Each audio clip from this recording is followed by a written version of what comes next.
અમદાવાદવાસીઓ સવારે 10 વાગ્યા સુધી ખૂબ સાવધાન રહેજો। અમદાવાદ સહિત 9 જિલ્લામાં સવારે 10 સુધી રેડ એલર્ટ આપવામાં આવેલું છે। સવારે 10 વાગ્યા સુધીમાં અત્યંત ભારે વરસાદ થઈ શકે તો ઉત્તર ગુજરાત, અમદાવાદ, કચ્છ, મોરબી, સુરેન્દ્રનગરના પટ્ટામાં ભારેથી અતિ ભારે વરસાદ થઈ શકે તો 8 જિલ્લામાં સવારે 10 વાગ્યા સુધી ઓરેન્જ એલર્ટ આપવામાં આવેલું છે, જ્યારે 16 જિલ્લામાં યલો એલર્ટ આપવામાં આવેલું છે। 10 વાગ્યા સુધી અમદાવાદ સહિત કચ્છ સુધીના આખા પટ્ટામાં રેડ એલર્ટ છે તો સૌરાષ્ટ્રના પણ દ્વારકાથી લઈને સુરેન્દ્રનગર સુધીના પટ્ટામાં પણ ધોધમાર વરસાદની આગાહી છે। કચ્છ, મોરબી, સુરેન્દ્રનગરમાં અતિ ભારે વરસાદ થઈ શકે છે। સવારે 10 વાગ્યા સુધી તોફાની વરસાદની આગાહી છે તો અમદાવાદમાં પણ ધોધમાર વરસાદ આજે સવારે થઈ શકે છે। 10 વાગ્યા સુધીમાં પણ અતિ ભારે વરસાદ થઈ શકે છે। જોકે સવારથી જ અમદાવાદમાં વરસાદનો માહોલ છે। હવે જોઈએ મેપના માધ્યમથી કે 10 વાગ્યા સુધીમાં કઈ કઈ જગ્યાએ ધોધમાર વરસાદ થઈ શકે છે। આ તસવીરો જુઓ। આજે સવારે 10 વાગ્યા સુધીમાં આપણે અલગ અલગ શહેરો પર જોઈએ તો આજે રેડ શેડો તમે જોઈ રહ્યા છો એ તમામ જિલ્લાઓમાં રેડ એલર્ટ છે, એટલે કે અહીંયા અતિ ભારે વરસાદ થઈ શકે છે, જેમાં ઉત્તર ગુજરાતના બનાસકાંઠા, સાબરકાંઠા, મહેસાણા, પાટણ, ગાંધીનગર, અમદાવાદ, સુરેન્દ્રનગર, મોરબી અને કચ્છ જિલ્લો આખો આ તમામ વિસ્તારોમાં રેડ એલર્ટ છે। સવારે 10 વાગ્યા સુધીમાં અતિ ભારે વરસાદ થઈ શકે છે।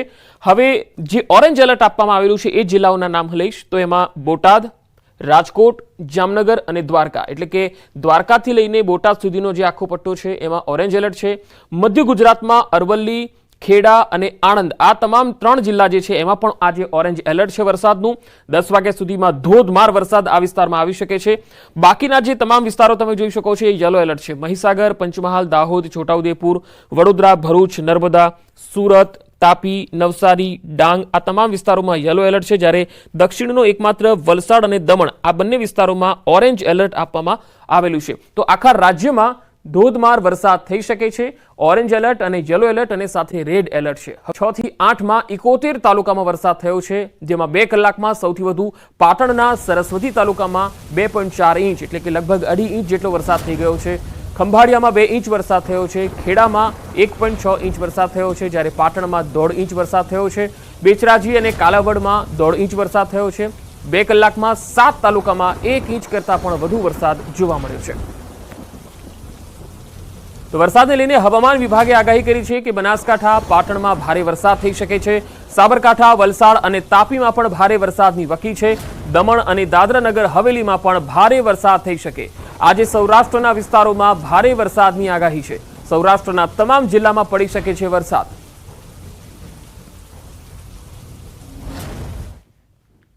पर हैवी रेनफॉल की वार्निंग है वो डिस्ट्रिक्ट है बनासकांठा, पाटन, साबरकांठा, वलसाड़, तापी, दमन और दादरा नगर हवेली, और साथ में येलो अलर्ट जारी है। और डे 3 और डे 4 और डे 5 की बात करेंगे तो नवसारी, वलसाड़, तापी, दमन और दादरा नगर हवेली के लिए हैवी रेनफॉल की वार्निंग है और साथ में येलो अलर्ट जारी है। તો રાજ્યમાં 24 કલાકમાં 213 તાલુકામાં વરસાદ, રાજ્યના 45 તાલુકામાં 2 ઇંચથી વધુ વરસાદ, 114 તાલુકામાં 1 ઇંચ કરતાં વધુ વરસાદ થયો। સૌથી વધારે મહેસાણામાં 7.5 ઇંચ વરસાદ થયો છે। પ્રાંતિજમાં 6.7 ઇંચ, વિસનગરમાં 6.5 ઇંચ વરસાદ થયો છે તો હાંસોટમાં 5.7 ઇંચ, વિજાપુરમાં 5.5 ઇંચ વરસાદ થયો છે। તો રાજ્યમાં ભારે વરસાદને પગલે રસ્તાઓ પણ બંધ થયા છે। 9 સ્ટેટ હાઈવે બંધ છે, જ્યારે 113 પંચાયતના રસ્તાઓ બંધ છે। 5 અન્ય મહત્વના રસ્તાઓનો પણ સમાવેશ થાય છે। ભારે વરસાદને પગલે રાજ્યમાં 127 રસ્તા બંધ કરવામાં આવ્યા છે। પોરબંદરના 60 અને જૂનાગઢના 19 રસ્તાઓ બંધ છે। ભારે વરસાદને પગલે જનજીવન પણ ખોરવાયું છે। તંત્ર દ્વારા લોકોને સલામત સ્થળે રહેવા અને અગત્યની મુસાફરીને ટાળવા સૂચના આપવામાં આવી છે। રાહત અને બચાવ કામગીરી ચાલુ છે। જળભરાવના વિસ્તારોમાં પાણી નીકળવાની વ્યવસ્થા કરવામાં આવી છે। આવી રહી છે તસવીર પાટણમાં પણ આજે સવારથી જ મેઘરાજાની ધમાકેદાર બેટિંગ જોવા મળી। પાટણના મોટા ભાગના તાલુકામાં વરસાદ ખાબક્યો। પાટણ રેલવે ગરનાળામાં પાણી ભરાઈ ગયા। વરસાદી પાણી અને ગરનાળામાં પાણી ભરાયા। નોકરી ધંધાથી અને સ્કૂલે જતા વિદ્યાર્થીઓ અટવાઈ ગયા। ગરનાળામાં પાણી ભરાતા વાહન ચાલકો પણ અટવાયા। પાટણ શહેરના હાઈવે પર ટ્રાફિક જામના દ્રશ્યો પણ જોવા મળ્યા હતા। તો ઉત્તર ગુજરાતમાં આજે પણ વરસાદનું રેડ એલર્ટ છે। ઉત્તર ગુજરાતના તમામ મોટાભાગના જિલ્લાઓમાં રેડ એલર્ટ એટલે કે ભારેથી અતિ ભારે વરસાદ આજે થઈ શકે છે।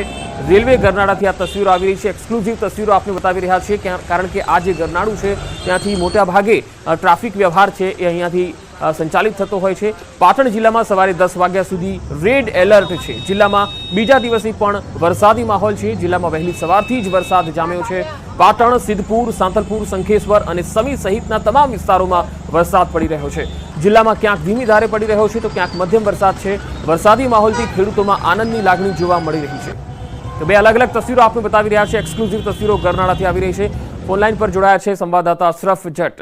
અશરફ, પાટણમાં જે રેલવે ગરનાળાથી જે તસવીરો આવી રહી છે, હાલ બીજા કયા કયા એવા વિસ્તારો છે કે જ્યાં પાણી ભરાઈ ગયા હોય અને બાકીના તાલુકાઓની સ્થિતિ શું? બિલકુલ, સમગ્ર જિલ્લામાં વહેલી સવારથી જ મેઘમંડાણ જોવા મળી રહ્યું છે। પાટણવાસીઓ અને ખેડૂતો જે વરસાદની રાહ જોઈ રહ્યા હતા તે રાહનો અંત આવે છે, પરંતુ ખેડૂતો એક બાજુ ખુશ છે, પરંતુ જે રીતે જે કાયમી જે નીચાણા વિસ્તારમાં પાણી ભરાવાની સમસ્યા છે, જે રીતે રેલવે અંડરપાસ હોય કે કોલેજ ગરનાળો હોય સહિત જે વિસ્તાર છે, જે હાઈવે વિસ્તાર છે, જે કાયમી પાણી ભરાવાની સમસ્યાઓ યથાવત રહી છે, પરંતુ પાલિકા નક્કર કામગીરી કરી શકી નથી। ત્યારે દ્રશ્યો દેખાય છે જે શહેરના પ્રથમ રેલવે ગરનાળાના છે, જ્યાં વહેલી સવારે જે વરસાદ વરસવાના કારણે કમરથમા સુધી સામે આવી હતી, જેના કારણે વાહન ચાલકોને ત્યાંથી પસાર થવું મુશ્કેલ પડ્યું હતું, કારણ કે વાહનો પસાર થવાની સાથે જ વાહનો ખોટવાઈ રહ્યા હતા। બીજી બાજુ વહેલી સવારનો સમય જ વરસાદ ચાલુ થતા ક્યાંક વેપારીઓ અને સરકારી નોકરીએ જતા કર્મચારીઓ પણ અટવાયા હતા। ચોક્કસ કહીએ કે અન્ય તાલુકામાં નદી નાળાઓમાંથી પણ અત્યારે વરસાદી પાણી વહેવા લાગ્યા છે, એટલે કહીએ કે જે ખેડૂતો રાહ જોઈ રહ્યા હતા જે વરસાદની તે રીતે જ વરસાદ બે દિવસથી પડી રહ્યો, એટલે કહીએ કે વાવણી જે કરેલા પાકોને ચોક્કસ જીવનદાન મળશે અને સારા વરસાદના કારણે ચોમાસું સિઝન ચોક્કસ ખેડૂતોને પડશે તેવી આશાઓ ખેડૂતો સેવી રહ્યા છે। પંકજ, જી અશરફ, આભાર માહિતી આપવા માટે। તો બે અલગ અલગ તસવીરો આવી રહી છે પાટણથી। સવારથી જ વરસાદી માહોલ બરાબર જામ્યો છે અને જે ગરનાળાની અંદર તમે જોઈ શકો છો કે પાણી એટલું ભરાઈ ગયું છે કે અવર જવરમાં લોકોને ખૂબ જ મુશ્કેલી પડી રહી છે। વાહન વ્યવહાર અહીંયા અટવાયો છે। તો સવારથી જ અહીંયા ભારે વરસાદ પડી રહ્યો છે અને હજુ પણ ભારે વરસાદનું એલર્ટ છે। તો સાબરકાંઠાના પ્રાંતિજથી આ તસવીરો આવી રહી છે। પ્રાંતિજમાં ભારે વરસાદ જે પડ્યો છે તેના કારણે સોસાયટીઓમાં ઘૂંટણસમાં પાણી ભરાઈ ગયા, જે બાદ ધારાસભ્ય અને અધિકારીઓએ સોસાયટીની મુલાકાત પણ લીધી હતી, લોકો સાથે વાતચીત કરી હતી। ગઈકાલે શાંતિનાથ અને વૃંદાવન સોસાયટીમાં કેડસમાં પાણી ભરાયા, જે બાદ પ્રાંતિજના ધારાસભ્ય ગજેન્દ્રસિંહ પરમાર, મામલતદાર અને ચીફ ઓફિસર સ્થળની મુલાકાતે પહોંચ્યા હતા।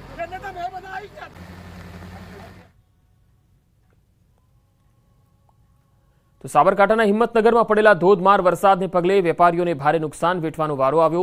ભારે વરસાદના કારણે જ્યાં જુઓ ત્યાં પાણી જ પાણી જોવા મળ્યું। ભારે વરસાદને પગલે જીઆઈડીસીમાં ઢીચણસમાં પાણી ભરાયા, મિલોમાં વરસાદી પાણી ફરી વળતા ઘઉં અને દાળનો જથ્થો પલળી ગયો, સંચાલકને લાખોનું નુકસાન પહોંચ્યું। વરસાદી પાણીમાં નિકાલની કોઈ વ્યવસ્થા ન હોવાના કારણે લોકોમાં પણ ભારે રોષની લાગણી છે।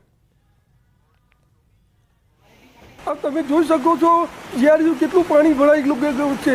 આમાં દાળને નુકસાન થયેલું છે, ઘઉંને નુકસાન થયેલું છે। જે વસ્તુ ખાવાની વસ્તુ છે એ કશું કામમાં લાગતો નથી, એ ફેંકવા સિવાય કોઈ રસ્તો નથી।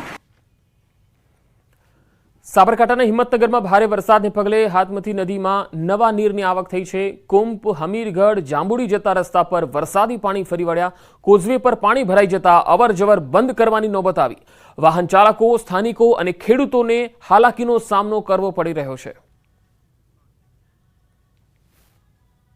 સાબરકાંઠા જિલ્લામાં વહેલી સવારથી જ વરસાદી માહોલ જોવા મળ્યો હતો। હિંમતનગર, પ્રાંતિજ હોય કે તલોદ હોય, ત્યાં ધોધમાર વરસાદ સહિત ગ્રામ્ય વિસ્તારમાં જોવા મળ્યો હતો। સરેરાશ જોવા જઈએ તો 2 ઇંચથી લઈને 5 ઇંચ જેટલો વરસાદ, 5 થી 6 ઇંચ જેટલો વરસાદ 3 તાલુકામાં વરસ્યો હતો, જેને કારણે શહેર સહિત ગ્રામ્ય વિસ્તારમાં, નીચાણવાળા વિસ્તારમાં વરસાદી પાણી ભરાયા હતા। તો આ હિંમતનગરની જે હાથમતી નદી છે એ પ્રથમવાર જીવંત બની છે અને પ્રથમવાર જ નદીમાં ભારે વરસાદને લઈને પાણીનો પ્રવાહ વધ્યો છે, જેના કારણે મહેતાપુરાને જોડતું જે કોઝવે છે એ કોઈ ન્યાયબંધીથી મહેતાપુરાને જોડતું એ કોઝવે ઉપરથી વરસાદી પાણી ફરી વળતા અત્યારે હાલ તો પોલીસ દ્વારા એ કોઝવે પર અવર જવર બંધ કરાવી છે। ખાસ કરીને કોઈ અનિચ્છનીય બનાવ ન બને તે માટે પોલીસે બંદોબસ્ત ગોઠવી બંને સાઈડ બેરિકેડ મૂકી રસ્તો બંધ કર્યો છે। તો આ પાણીના કારણે ખેડૂતોને પણ ચોક્કસપણે ફાયદો થઈ શકે તેમ છે, કારણ કે જે નદી કિનારાના જે ગામડાઓ છે તે ગામડાઓના ખેડૂતોને સિંચાઈ માટે અને જે કુવાના જળસ્તર પણ ઊંચા આવે તેનાથી ખેડૂતોને ફાયદો થઈ શકે તેમ છે। ઈશાન પરમાર, ન્યૂઝ 18 ગુજરાતી, સાબરકાંઠા। સાબરકાંઠાના હિંમતનગર તાલુકાના વામોજમાં ભારે વરસાદથી ડાયવર્ઝન ધોવાઈ ગયું। નવા બની રહેલા ગરનાળાનું આખું ડાયવર્ઝન પાણીમાં વહી ગયું। દેસાસણ સહિતના 6 થી 7 ગામના લોકોને હિંમતનગર આવવા માટે મુશ્કેલી પડી રહી છે। સ્કૂલોમાં અભ્યાસ કરતા બાળકોને પણ મુશ્કેલી ઊભી થઈ છે।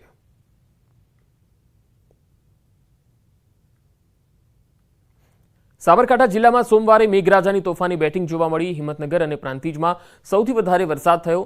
પ્રાંતિજ તાલુકાના નિકોડિયા અને છાદરડા ગામની સીમમાં પાણી ભરાવાના બનાવો સામે આવ્યા। ખેતરમાં પાણી જ પાણી જોવા મળ્યું। ખેતરો જાણે જળાશયમાં ફેરવાઈ ગયા, જેના લીધે ખેતરનો પાક તમામ નષ્ટ થઈ ગયો।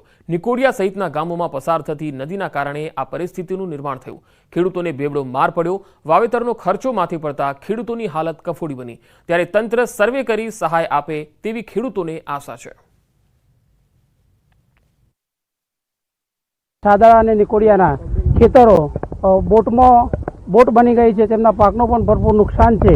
આજુબાજુ જવા માટે ખેતરમાં ફૂલ પાણી ભરાયેલું છે। સમજણ આવી ત્યાં સુધી તો મેં આ બીજી વાર જોયું છે પાણી આટલું આવ્યું। એકવાર આવ્યું હતું પહેલાં, હું નાનો હતો 10 વર્ષનો, ત્યારે લગભગ ખેડૂતોને જે ખેતરો બધા ડૂબી ગયા છે એ બધા મગફળીઓ પાકશે નહીં અને એનો બગાડ થશે। નદી ઉભરાવાને કારણે લગભગ અમારા ગામમાં મગફળી અને કપાસનું વાવેતર છે, એમાં 90% 99% લગભગ મગફળીનું છે। લગભગ કેડ સમા પાણી છે અને પરિસ્થિતિ ખૂબ ગંભીર છે અને આર્થિક નુકસાન ખૂબ જ ખેડૂતોને થઈ રહ્યું છે। સાબરકાંઠા જિલ્લામાં વહેલી સવારથી જ વરસાદી માહોલ છવાયો હતો અને વરસાદી માહોલને લઈને ઠેર ઠેર નીચાણવાળા વિસ્તારોમાં વરસાદી પાણી ઘૂસી ગયા હતા। વાત કરવામાં આવે તો હિંમતનગર, પ્રાંતિજ અને તલોદ સહિતના ગ્રામ્ય વિસ્તારોમાં ધોધમાર વરસાદ વરસ્યો હતો। સરેરાશ 2 ઇંચથી લઈને 5 થી 7 ઇંચ જેટલો વરસાદ સરેરાશ વરસ્યો હતો, જેના કારણે ખેડૂતોને મોટા પ્રમાણમાં નુકસાન થઈ રહ્યું છે। તમે દ્રશ્યોમાં જોઈ શકો છો તે પ્રમાણે અત્યારે હાલ જે આ બેટ સ્વરૂપે જે દેખાતા એ તમામ ખેતરો હતા, પરંતુ અત્યારે ખેતરોમાં વરસાદી પાણી ગરકાવ થઈ જવાને લઈને આ રીતની પરિસ્થિતિનું નિર્માણ થયું છે અને ખેતરો નદી અથવા તો તળાવ જેવા લાગી રહ્યા છે। ખાસ કરીને અહીંયા જે પાસમાં નજીકમાંથી એક નદી પસાર થતી, તે નદીનું વહેણ બદલાવીને જે અહીંયા ખેતરોમાં ઘૂસી જતા આ પ્રકારની પરિસ્થિતિનું નિર્માણ થયું છે અને ખેડૂતો, ખાસ કરીને અહીંયા ખેડૂતો જે મગફળી અને કપાસની ખેતી કરતા હતા અને ખેતી ઉપર નપતા હતા, પરંતુ અત્યારે હાલ તેમની મગફળીઓ પણ વરસાદી પાણીમાં તણાઈ ગયા છે, જેના કારણે ખેડૂતોને આર્થિક અને નુકસાન થઈ શકે તેવા નમાઈ રહી।